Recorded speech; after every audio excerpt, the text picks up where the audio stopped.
Kawawa naman yung mga pasyente. Dapat gamitin itong pera ng PhilHealth sa health. Sa health. Ulitin ko, PhilHealth. Dapat gamitin sa health. Senator, patuloy pong nadadagdagan yung mga nananawagan na huwag ibalik ng PhilHealth yung mga sobrang pondo sa National Treasury.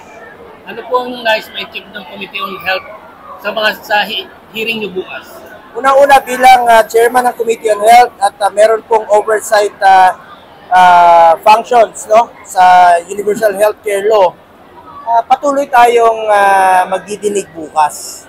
Gusto nating marinig sa PhilHealth after the first hearing, sabi nila meron silang pondong 500 billion na reserve fund. Kaya po nawalis ng Department of Finance yung kanilang 89.9 billion. Ang tanong ko ngayon dun sa reserve fund ninyo, ano bang plano ninyo? Nag-expand ba kayo ng benefit packages? Tinaasan nyo ba yung case rate ninyo? Ang unang tanong ko parati sa PhilHealth, kung bakit ang mga pasyente natin, pag na-admit sila sa hospital, pag na-admit sila 800,000, ang nababawas ng PhilHealth 30,000. Saan sila pupunta para dito sa 770,000? Bakit hindi nyo gamitin yung pondo, yung reserve fund, sa mga mahihirap para hindi mawalis yung pondo ninyo? So yun ang mga katanungan natin at sabi ni President Ledesma, nire-recommenda niya yung ibababa yung premium. Nirekomenda naman niya. Kasi pinaghirapan natin yung kinocontribute natin. Alam mo, bawat sentimo, bawat piso ng mga mahirap nating kababayang Pilipino, pinagpawisan nila yan. Iko-contribute mo. Tapos ngayon, mababalitaan mo, andyan pa yung sobrang pondo, mawawalis na lang po ng Department of Finance yung pondo. Kawawa naman yung mga pasyente. Dapat gamitin itong pera ng PhilHealth sa health. Sa health. Ulitin ko, PhilHealth. Dapat gamitin sa health din po. So yun po ang gusto nating pakinggan sa kanila. Kung ano na ho bang nangyari at ano bang plano nila. Kasi tatlo po ang nirekomenda ko noon sa kanila. Expand benefit packages. Expand. Halimbawa, sa ngipin, hindi nga tayo libre magpalinis postiso, hindi pa rin, di ba? Taasan yung case rate. Kasi ang baba talaga ng case rate na binabawas sa kanila tuwing merong na-admit sa ospital. At itong premium contribution. Kaya nga sang-ayon nga po ako doon sa suspend muna yung pagtataas, pag-i-increase ng porsyento ng increase ng contribution natin. Dahil panahon ng pandemya, OFW natin, hirap na hirap po silang magbigay ng contribution. So, binawasan po yung rate muna. Yung rate lang ito, iba pa yung dapat nilang ibawasan sana. Kung may pondo naman, ibalik muna sa mga mahirap nating kababayan. Yung mga pasyente po ang makikinabang dito. Yun po ang pakikinggan natin bukas. At pangalawa, ano na ho bang status ng implementation ng Universal Healthcare? Dahil napakalayo pa natin sa full implementation, sa totoo lang po. So, yung pondo, dapat gamitin mo nila. Nandun naman sa batas dapat gamitin po ito sa UHC, itong pondo ng PhilHealth. Yun po ang patuloy nating pagdidinig po bukas. Senator, yung tungkol po sa local hospital bill na naipasa ng third reading, ano po yung highlights?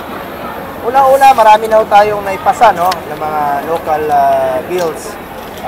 Banggi Hospital sa Ilocos Norte, Dr. Catalino Gallego Nava Provincial Hospital sa Guimaras, ito pong Victoria City General Hospital, ito rin pong increasing the bed capacity ng Teodoro Galagar District Hospital in Bohol, ito rin pong Congressman Simeon Toribio Memorial Hospital in Bohol, ito rin pong St. Bernadette Children and Maternity Hospital in San Jose del Monte sa Bulacan. At marami pang iba. 11 po ito, no, na ating isinusulong na maipasa sa Balanga, sa Bataan, sa Rizal, sa Montalban, sa Isabela, sa Laguna, at dito po sa San Jose, sa Dr. Eleuterio Biolago, sa Nueva Ecija. Importante po, the more we should invest sa ating healthcare system. Alam nyo, sa panahon ng pandemya, nabigla tayo. Dapat yung pondo ng gobyerno, bigyan natin ng prioridad ang health talaga. Alam po ni Mayor yan, siya rin po, sila Congresswoman, marami rin po silang isinusulong dito na makakatulong sa health. At sisingit ko lang, speaking of health, magkakaroon tayo ng mahigit 600 na super health center sa buong Pilipinas. It's a medium type of a polyclinic. Pwede dyan panganganak, dental, laboratory, x-ray. Diyan na po yung konsulta ng PhilHealth. Diyan na po yung primary care ng Universal Healthcare. At meron po kayong super health center na tapos na dito sa Kawayan. At operational na po. Operational na po. Diyan na po yung mga minor cases. Diyan na po kayo magpa-check up, konsulta. Dahil lahat ng Pilipino, membro po tayo ng PhilHealth. Tinaasa na po ang subsidy from 500 to 1,700 na po. Lapitan nyo lang po inyong super health center. Kung kailangan nyo lang po pa-opera sa heart center, meron po mga malasakit center. Sa heart center and KTI po. Senator, after po nung performance po ng ating mga league yan sa Paris, nagkaroon po kayo ng statement patungkol po sa nagawa ng post-evaluation. Opo, importante po itong post-evaluation para tingnan natin na mabuti kung ano pa pwede nating gawin. Bilang chairman po ng Committee on Sports since 2019, proud po ako ibalita sa inyo. Nung panahon ko naging chairman po ako ng Committee on Sports, nakamit natin ang first ever Olympic gold noong 2020 sa Tokyo Olympics. At ngayon naman, 2 po ang gold natin. Dito naman po sa Paris Olympics. Importante dito, suporta ng gobyerno, suporta ng kongreso, suporta ng pribadong sektor. Magtulungan po tayo. Hindi kaya ng gobyerno po ito. Kaya pakinggan natin, post-evaluation, kung ano pang pagkukulang. Hindi lang po pera ang kailangan. Pagkain, equipment. Kaya ako sinulong ko na ma-repair ang Rizal Memorial Coliseum. Dahil sira-sira na. Dapat meron silang maayos na barracks. Ang PhilSports, may tulo na. Paano magiging komportable yung mga athletes natin kung wala silang maayos na barracks? Kaya sinulong natin yung suporta sa mga atleta. Next, isa rin po ako sa author at co-sponsor ng National Academy of Sports sa New Clark City. Sa tulong ng mga kasamahan natin sa Kongreso, batas na po ito. Meron na tayong eskwelahan na pwedeng mag-aral at the same time mag-training ang estudyante. At ako po ang principal sponsor ng Philippine National Games. Meron tayong mini Olympics every 2 years para ma-discover natin sa grassroots level yung mga atleta natin. Tulad nila Carlos Gulod, doon na di-discover. Nesty Petesio, doon na di-discover.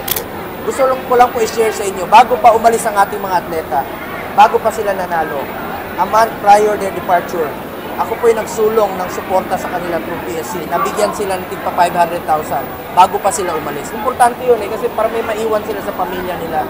At importante rito yung moral support sa kanila, yung words of wisdom sa kanila. Nasabi ko sa kanila, hindi po importante ang pera, ang importante po ang karangalan na dala-dala natin sa bayan dahil isang beses lang tayo dadaan sa mundong ito. Kung ano yung karangalan na pwede natin gawin sa ating bayan, gawin na po natin ngayon. Yun po nangyari. Patuloy po tumataas yung mga kaso natin sa mental health. At the same time po yung mga kaso ng obesity sa Pilipinas. Paano po makakatulong yung ating sports development? Paano po natin sila mahikayat na dito po ibaling yung attention po nila?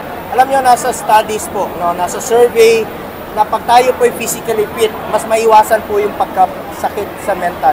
Mas maiwasan. Pansinin nyo, pag physically fit tayo, mas maiwasan po yung mental health issues. So, mas mabuti nang ma-involve tayo sa sports, get into sports, stay away from drugs to keep us healthy and fit.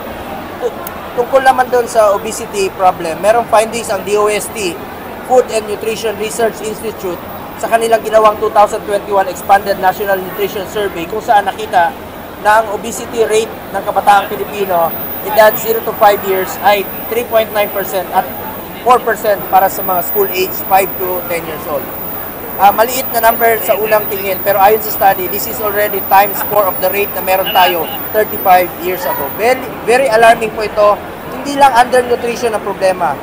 Overnutrition is also another problem. With obesity, andyan po ang pagiging prone sa cardiovascular diseases. So, dapat po ma-address rin po ito ng ating Department of Health. Kaya tayo merong Department of Health na nakatutok po dito sa kanila. At meron po akong bill, speaking of mental health, no? Co-author ako at co-sponsor ng SUC's Mental Health Services Act. Magkakaroon po tayo ng mental health offices in every SUC campus to offer comprehensive support and intervention for students, faculty, and staff. Importante po dito, tutukan natin ang mental health po ng ating mga kababayan. Panahon ng pandemya, marami pong nag-attempt mag-suicide dahil po sa depression. Dapat nakatutok po ang gobyerno po dito.